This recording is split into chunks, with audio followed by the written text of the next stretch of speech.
주 우리에게 주신 하나님의 말씀은 누가복음 5장 1절부터 11절의 말씀입니다. 누가복음 5장 1절부터 11절 말씀을 우리 한 절씩 교독하도록 하겠습니다. 저부터 읽겠습니다.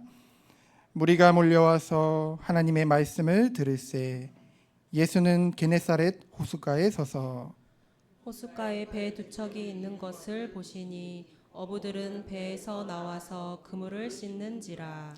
예수께서 한 배에 오르시니 그 배는 시몬의 배라. 육지에서 조금 떼기를 청하시고 앉으사 배에서 무리를 가르치시더니 말씀을 마치시고 시몬에게 이르시되 깊은 데로 가서 그물을 내려 고기를 잡으라. 시몬이 대답하여 이르되 선생님 우리들이 밤이 새도록 수고하였으되 잡은 것이 없지만은 말씀에 의지하여 내가 그물을 내리리이다 하고 그렇게 하니 고기를 잡은 것이 심히 많아 그물이 찢어지는지라.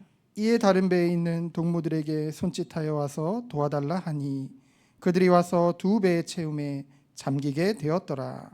시몬 베드로가 이를 보고 예수의 무릎 아래에 엎드려 이르되 주여 나를 떠나소서 나는 죄인이로소이다 하니 이는 자기 및 자기와 함께 있는 모든 사람이 고기 잡힌 것으로 말미암아 놀라고 세베대의 아들로서 시몬의 동업자인 야고보와 요한도 놀랐음이라. 예수께서 시몬에게 이르시되 무서워하지 말라. 이제 후로는 네가 사람을 취하리라 하시니. 함께 보시겠습니다. 그들이 배들을 육지에 대고 모든 것을 버려두고 예수를 따르니라. 아멘. 오늘 함께 나눌 말씀의 제목은 주의 말씀 앞에서 회복되는 인생입니다. 오늘은 맥주 감사절입니다. 맥주 감사절은 지난 상반기를 돌아보며 첫 수확을 하나님께 감사하는 절기죠. 우리 옆 사람과 인사할까요? 상반기에 정말 수고하셨습니다. 고생하셨습니다. 오늘 예배를 통해 말씀을 통해 우리가 크나큰 위로와 큰 은혜를 받기를 원합니다. 우리가 지난 6개월을 돌아보면은 기쁨과 감사만 있으면 좋겠지만은 현실은 그렇지 않았을 수도 있습니다. 우리의 상반기는 어땠나요? 희망과 소망을 품고 2026년을 새로 시작한 지 얼마 되지 않은 것 같은데 벌써 7월입니다. 지난 6개월 동안 우리가 최선을 다했지만은 기대한 열매를 얻지 못했을 수도 있습니다. 여러 가지 이유로요. 우리가 돌아보니까 경제적으로 나아진 것도 없어 보이는 것 같고 건강 때문에 힘들었을 수도 있고요. 사람과의 관계 때문에 눈물을 흘렸을 수도 있습니다.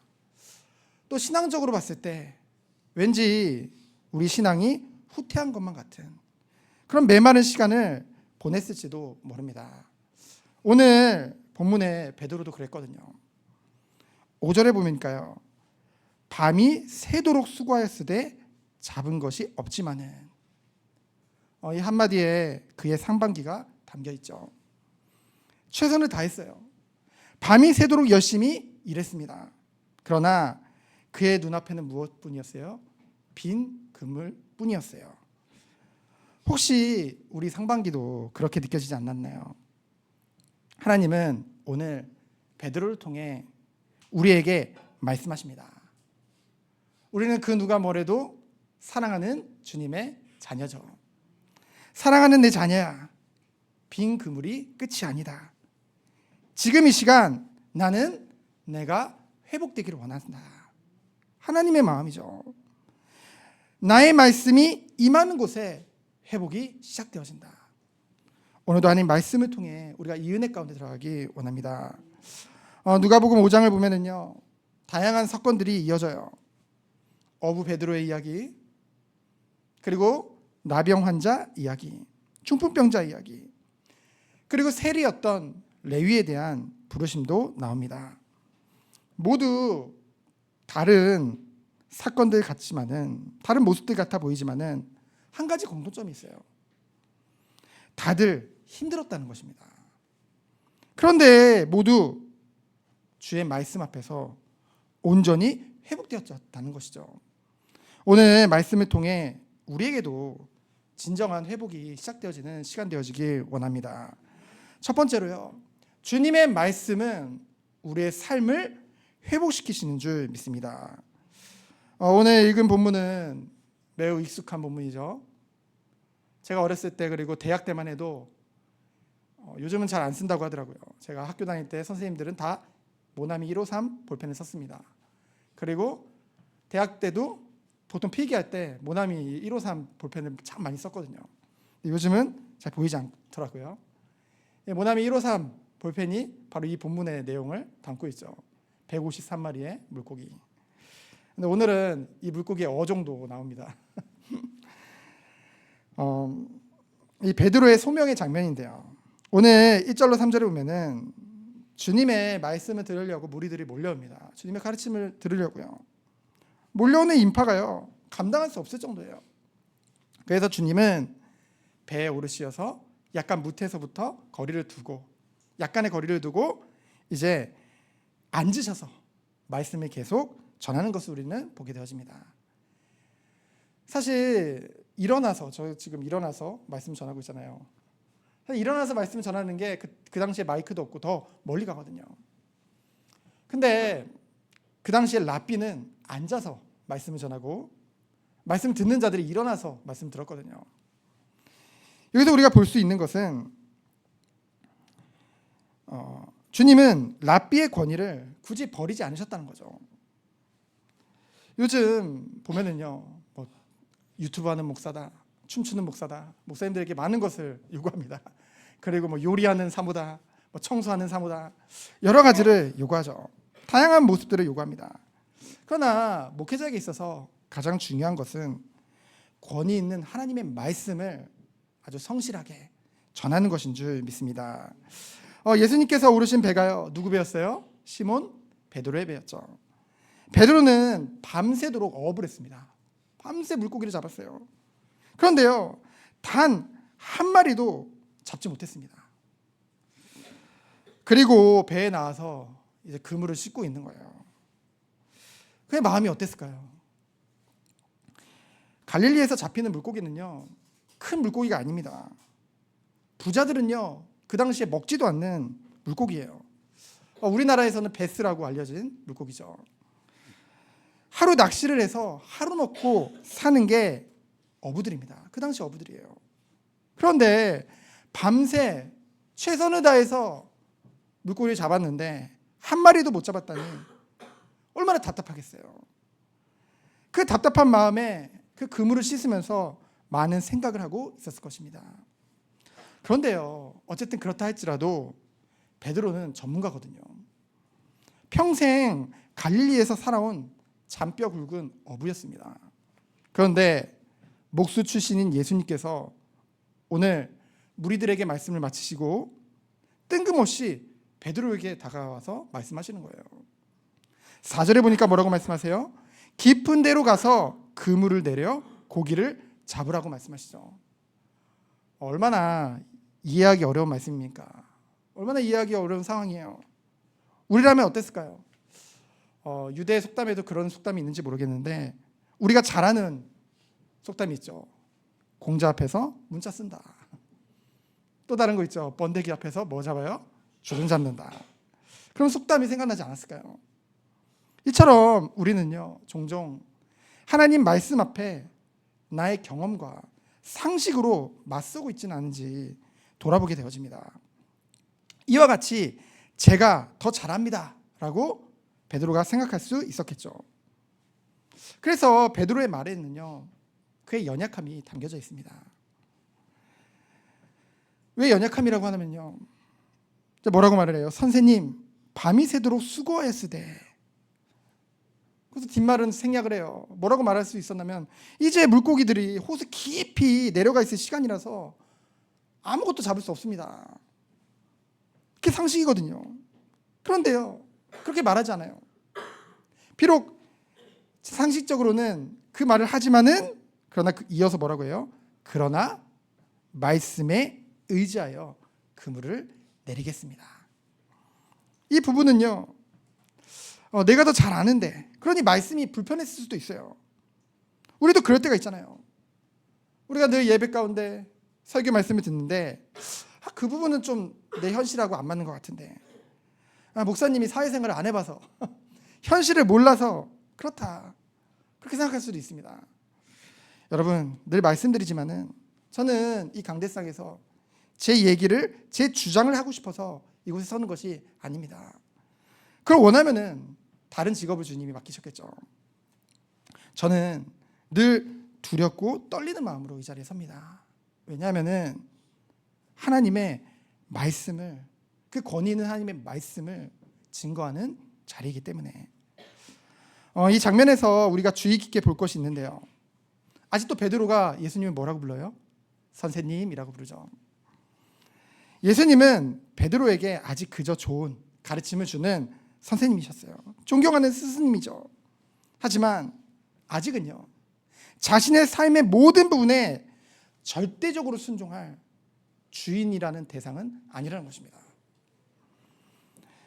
주인으로 인정하는 것은 내가 없는 거잖아요. 내 모든 것을 내려놓는 거잖아요. 하지만 베드로는 아직 그러지 못했어요. 그래도 그 순간만큼은 권위 있는 말씀에 순종하는 연약한 베드로죠. 그런데 그 베드로가요, 주님의 기적을 이제 체험하게 되어집니다. 그는 절대 상식적으로 예상할 수 없는 일이 벌어지게 되어지죠. 그러니 기적이죠. 그물이, 주님이 깊은 곳에 가서 그물을 내리라니까 얼마나 귀찮겠어요. 이제 안 그래도 한 마리도 못 잡아서 낚싯냈는데 그물 다 씻어놓으니까 말도 안 되는 말을 하면서 그물을 다시 내리라니까 다 씻어놨는데, 근데 내렸잖아요. 근데 무슨 일이 벌어졌어요? 이 그물이 찢어지고 그 두 배가 가라앉을 만큼 많은 물고기를 잡게 되어집니다. 그 순간 베드로의 마음이 달라졌어요. 마음이 달라지니 뭐도 달라져요? 호칭도 달라지죠. 우리 사람을 대할 때 그 사람에 대한 마음이 달라지면 그 사람에 대한 호칭이 달라지잖아요.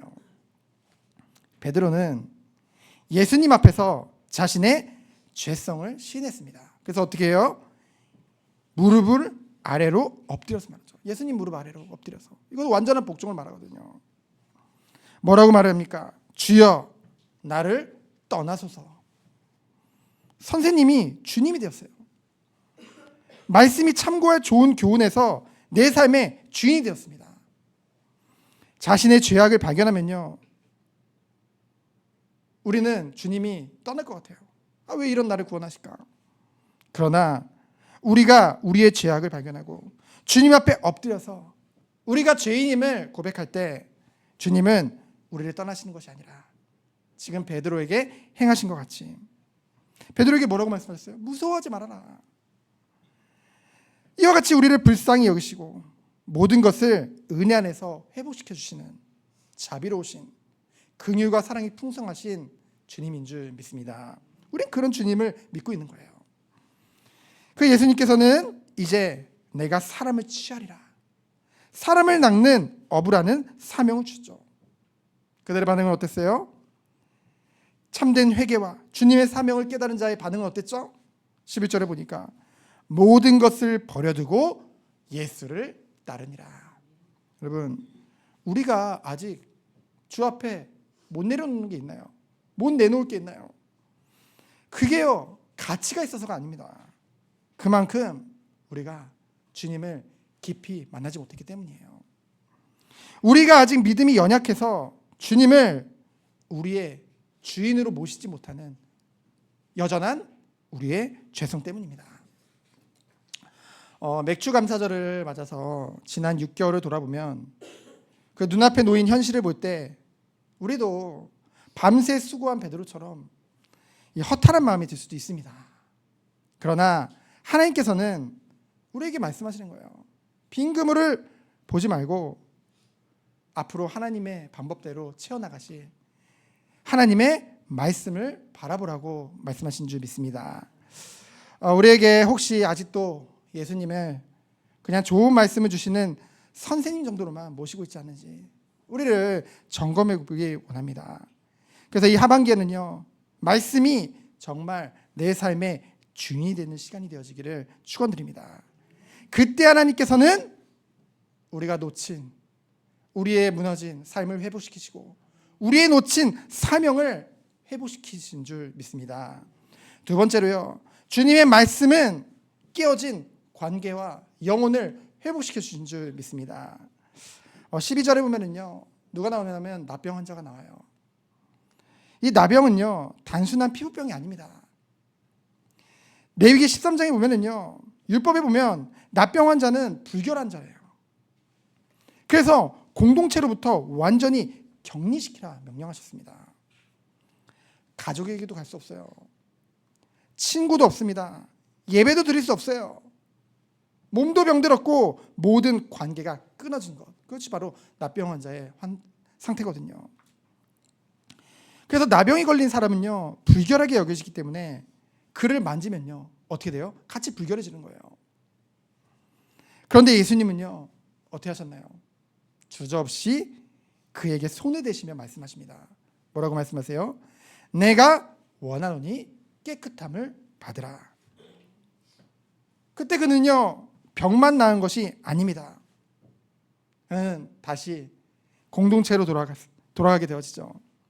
잃어버렸던 관계가 주 안에서 모두 회복되어지는 것을 우리는 보게 되어집니다. 이어지는 중풍병자 이야기를 보면은요, 더 중요한 회복을 하나님께서 보여주시죠. 사람들은 무엇에 기대했냐면요, 주님이 많은 기적을 일으킨다더라. 병든 자를 낫게 하시고 눈먼 자도 눈뜨게 하시고 죽은 자도 살리신다더라. 그러니 그들이 기대한 건 뭐예요? 중풍병자가 당장 일어나서 걷는 것을, 그 기적을 바랐겠죠. 근데 그 주님은 즉시 그 몸부터 고쳐주시는 것이 아니라 20절에 보니까 뭐라고 말씀하세요? 내가 죄 사함을 받았느니라. 먼저 그의 죄를 용서하신 거예요. 왜일까요? 몸보다 영혼이 먼저이기 때문입니다. 우리는 죄로 말미암아 하나님께 나아갈 수 없었어요. 하나님과의 관계가 깨진 상태였습니다. 근데 이 죄를 누가 해결하신 거예요? 우리 주님이 십자가에서 대속하신 것이죠. 죄인된 우리 위해 주님이 우리를 사랑하사 그 모든 죄를 다 짊어지시고 십자가에서 우리를 위해 대신 죽으신 줄 믿습니다. 하나님의 모든 진노를 다 감당하셨어요. 그래서 우리는 그 주님을 믿음으로 말미암아, 그 주님과 연합됨으로 말미암아, 그 주님의 십자가의 의로 말미암아 우리 또한 의롭다 하는 그 축복을, 그 은혜의 복음을 받은 줄 믿습니다. 그래서 죄의 문제가 해결되어야만 참된 회복이 시작되는 거거든요. 우리가 지난 상반기를 돌아보면 사람과의 관계 때문에 아팠던 분들도 계실 것입니다. 마음의 상처를, 그렇잖아요. 사람 관계 속에 우리는 얼마나 수많은 상처를 받나요? 하나님과도 멀어진 것 같은 분들도 있으실 것입니다. 오늘 주님은 말씀하세요. 복음은 병만 고치는 능력이 아니라 먼저 하나님과 우리를 화목케 하고 사람과 사람을 화목케 하는 능력이 되는 줄 믿습니다. 말씀은 우리의 삶뿐만이 아니라 모든 관계와 무엇보다 우리의 영혼을 회복시키는 그런 참된 능력인 줄 믿습니다. 말씀이 능력이에요. 복음이 능력이에요. 그래서 마지막으로요, 주님의 말씀은 새로운 삶과 공동체를 회복시키신 줄 믿습니다. 오늘 말씀에 보면은 예수님께서 세리였던 레위를 부르시는 장면이 나오죠. 27절부터 보면요, 세리 하면은요, 그 당시에 죄인 중에 아주 괴수라고 할 수 있습니다. 죄인의 대표예요. 왜냐하면요, 로마에 충성을 다하면서 호의호식하는 민족의 반역자요, 이 유대 종교적 배교자로 여겨졌거든요. 그래서 그는 공동체로부터 버림받은 사람이었습니다. 그런데 예수님께서는 그 세관에 앉아있는 그에게 말씀하시죠. 뭐라고 말씀하세요? 다른 말씀 안 하세요. 나를 따르라. 이 레위는 이 세리라는 직업을 계속 유지하면 그냥 호의호식하면서 잘 살 수 있거든요. 사람들에게 좀 눈총을 받지만은 그냥 뻔뻔하게 잘 살 수 있거든요. 그런데요, 그는 이 세관이라는 자리, 죄인이라는 자리에서 일어나서 모든 것을 내려놓고 주님을 따르는 것을 우리는 보게 되었죠. 그 순간 하나님의 은혜가 임한 거예요. 말씀을 통해 하나님의 은혜가 임한 것입니다. 그러니 정말 나의 삶의 목적이 무엇인지 그 순간 깨닫게 된 거예요. 그리고 어떻게 해요? 그냥 자기만 은혜 받고 끝나나요? 큰 잔치를 베풀어서 많은 사람들을 예수님께로 초대하는 것을 우리는 보게 되어지죠. 회복이라는 것은요, 진정한 회복이라는 것은요, 나만 은혜 받고 끝나는 것에서, 나만 은혜 받고 거기서 끝나는 것으로 그렇게 되지 않습니다. 회복된 사람은요, 다른 사람을 살리는 그런 축복이 함께하는 줄 믿습니다. 이어지는 새 옷과 낡은 옷, 새 포도주와 새 부대의 비유는 이것에 대해서 잘 보여주고 있죠. 여러분, 우리가 새 옷을 사서 그 새 옷이 마음에 드는데 그것을 그 조각을 잘라서, 마음에 드는 부분 잘라서 낡은 옷에 붙이는 사람은 없잖아요. 그렇죠? 결코 어울리지가 않습니다. 그리고 우리가 새 포도주를 담그면요, 포도주를 담가서 이제 가죽 부대에 넣으면은요, 이 새 포도주가 숙성됨에 따라 이제 가스가 차고 이제 부풀어 오르게 되거든요. 그러면은 낡은 가죽 부대는 어떻게 될까요? 터질 수밖에 없어요. 그럼 새 포도주는 어디에 담가야 될까요? 새 가죽 부대에 담가야겠죠. 복음이라는 것은요, 이와 같이 우리의 낡은 삶을 조금 고치는 것이 아닙니다. 낡은 삶에 그저 약간 갖다 붙이는 그런 액세서리 정도가 아니라는 것이죠. 복음은, 하나님의 말씀은 우리를 완전한 새로운 사람으로 만드시는 것인 줄 믿습니다. 재창조죠. 맥주감사절은요, 우리가 지난 6개월을 감사하는 절기도 하지만은 남은 시간을요, 하나님께 드리는, 근데 하나님이 하실 일을 기대하며 하나님 앞에 드리는 그런 절기이기도 합니다. 여러분들은 하반기를 어떻게 살아가길 원하십니까? 이전과 똑같이 살아가는 것에 그저 조금 말씀을 덧대는 정도로 살기를 원합니까? 결코 변화가 없습니다. 말씀으로 완전히 새로워지는 사람으로 살아가기를 축원드립니다. 가정에서, 직장에서, 교회 공동체에서 정말 진정한 회복을 전하는 사람이 되시기를 축원드립니다. 그래서 오늘 결론의 교훈이에요. 누가복음 5장은 결국 회복의 이야기입니다. 빈 그물의 베드로는 삶의 중심이 회복되어졌어요. 나병 환자는 자신의 몸과 사람과의 관계가 회복되어졌습니다. 중풍병자는 죄와 영혼이 회복되었어요. 레위는 삶의 목적과 공동체가 회복되어졌죠. 이 모든 회복의 시작은요, 하나였습니다. 바로 하나님의 말씀이죠. 우리가 지난 상반기를 돌아보면 우리에게 빈 그물만 보일 수도 있습니다. 실패가 보일 수도 있습니다. 눈물이 보일 수도 있어요. 그러나 하나님은 그 빈 그물로 그냥 끝내시지 않으십니다. 말씀 앞에 서는 사람에게 새로운 시작을 주시는 줄 믿습니다. 오늘 맥주감사절, 지난 6개월을 감사로 돌아보는 시간이 되어지기 원합니다. 그리고 다가올 6개월을 더욱 다가올 6개월을 앞두고 더욱 중요한 결단이 우리에게 있기를 원합니다. 예수님을 그저 선생님으로 아는, 그저 내가 하는 일에 조금 도움을 주는 그 정도 신앙에서 내 삶의 주인으로, 주님으로 모시는 그 은혜가 있기를 원합니다.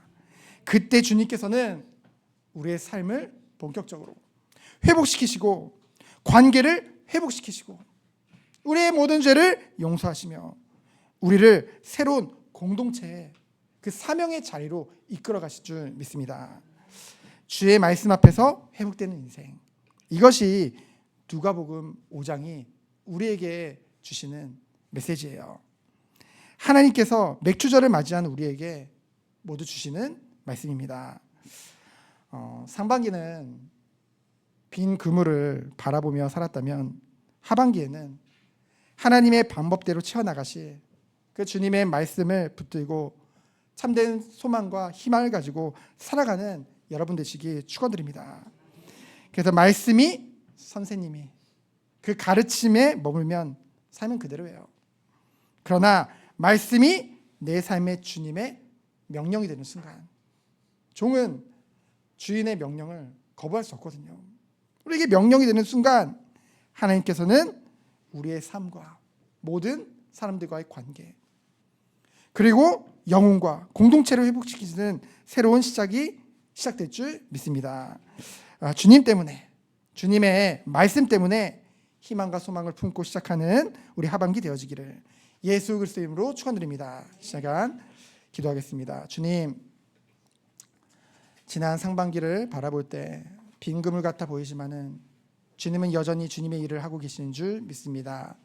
우리가 이 시간 주 앞에 결단함으로, 회개함으로 오직 주님을 우리의 그저 선생님으로 모시는 것이 아니라 우리의 참된 주인이요 절대 순종할 하나님 나라의 왕으로 믿으며 나아가는 우리 한 사람 한 사람 되도록 주께서 축복하여 주옵소서.